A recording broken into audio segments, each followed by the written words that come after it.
The day started like any other, except something in me felt heavier. I had woken up early, brewed my usual cup of coffee, and stared blankly out the kitchen window. The sun was rising, casting a soft glow over the backyard, but I could hardly notice it. The weight of life lately had become unbearable. My name is Claire Mitchell, a single mother living in the suburbs of Denver, Colorado. I've raised my son, Jake, all on my own since his father left when he was 6. Jake was now 17, with a strong will, sharp mind, and the kind of heart that people instantly gravitate toward. He was everything I hoped he'd be. But today, I felt like I was failing at everything. Bills were piling up. Work had become exhausting. I was a nurse on rotating shifts, and the constant change of schedule had left me fatigued. My body ached. My spirit felt depleted. I had just finished a 12-hour overnight shift and was hoping to get some sleep, but the washing machine had stopped working again. That was just one of many things on the never-ending list of problems around the house. The roof needed patching. The car had been acting strange. And I had just received a letter from the insurance company stating a policy I thought was covered, wasn't. I tried to fix the washing machine myself. I leaned over it, trying to reach the panel behind the drum, my arms trembling with exhaustion. The wrench slipped from my hands and hit the floor with a loud clang. That sound, sharp and sudden, was the last straw. I dropped to my knees beside the washer, placed my head against the cold metal, and cried. It wasn't a dramatic sob. It was a quiet surrender. My shoulders shook with every breath. I didn't even hear Jake come in. "Mom." Jake's voice was soft, unsure. I wiped my eyes quickly, trying to regain composure. "I'm fine, honey. Go get ready for school," I muttered. He didn't move. Instead, he stepped closer, crouched beside me, and gently placed a hand on my back. "You're not fine," he said simply. That's the moment something shifted. I didn't pretend anymore. I leaned into him, and he hugged me like I used to hold him when he was a child and scraped his knee or had a nightmare. "It's okay, Mom," he whispered.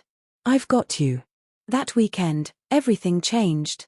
Jake began waking up early, taking on chores without being asked. He cleaned the yard, cooked simple meals, and even tried to fix the leaky kitchen faucet using online videos. I watched in stunned silence as he grew more attentive, not just with me, but with everything around the house. "You don't have to do all this," I told him one evening as he folded laundry. He shrugged. "I know. But I want to. You've done everything for me my whole life, Mom.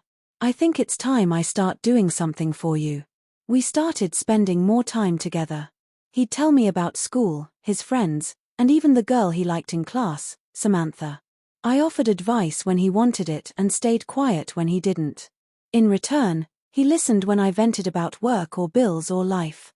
One night, I sat down with him at the kitchen table and opened up about everything. "I feel like I've been running on empty for years," I confessed. "I didn't want you to see that side of me." Jake nodded slowly. "But seeing it made me realize how strong you are. You didn't give up. Even now, you're still fighting." I blinked back tears. This boy, my son, was becoming a man before my eyes. He asked if he could get a part-time job after school to help out. At first, I resisted.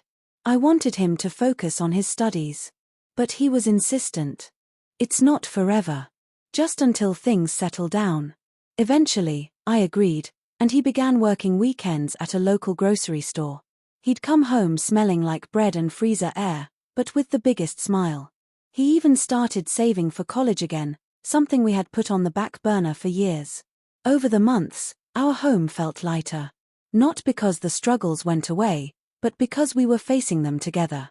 There was a day in May when I came home to find the washing machine finally working again. Jake had figured it out after 3 YouTube tutorials, a skinned knuckle, and hours of trial and error. He grinned when I saw it. "Told you I'd get it," he beamed. I laughed, genuinely, for the first time in weeks. I made him his favorite dinner that night, chicken parmesan, and we ate it together at the table, just the two of us, candles lit, like we used to when he was little. One afternoon, we went for a walk at Sloan's Lake. The sky was wide open, painted with streaks of pink and orange. Jake walked beside me, quiet at first, then said, "I used to think you were invincible. But now I know you're human. And I love you even more for it." I stopped walking, stunned by the weight of his words. "You've become my rock," I said. He smiled. "You've always been mine." That summer, we started a garden in the backyard. Just a small one, tomatoes, basil, and peppers. It wasn't about the produce. It was about planting something together and watching it grow. Just like us. There were still hard days, of course. But now, I wasn't alone. Jake had proven that support doesn't always come from adults, or even from outside the home. Sometimes, it grows from the very person you raised with love and hope. By the time Jake turned 18, he had saved enough to cover his first semester at community college. He wanted to study architecture. "I want to build things that make people feel safe," he said. "Like you built a life for me." At his graduation, I cried harder than I thought possible.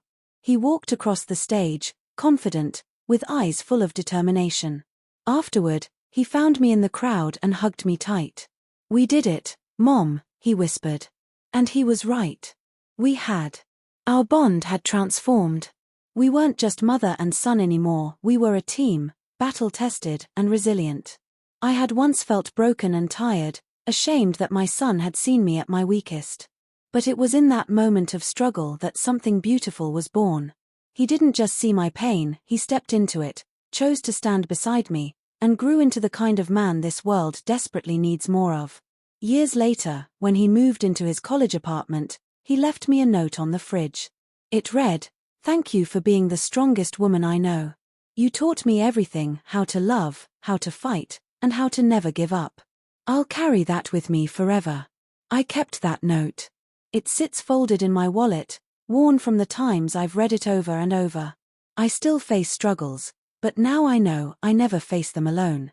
Because once, on a regular day, my son saw me struggling. And what he did next changed our relationship forever.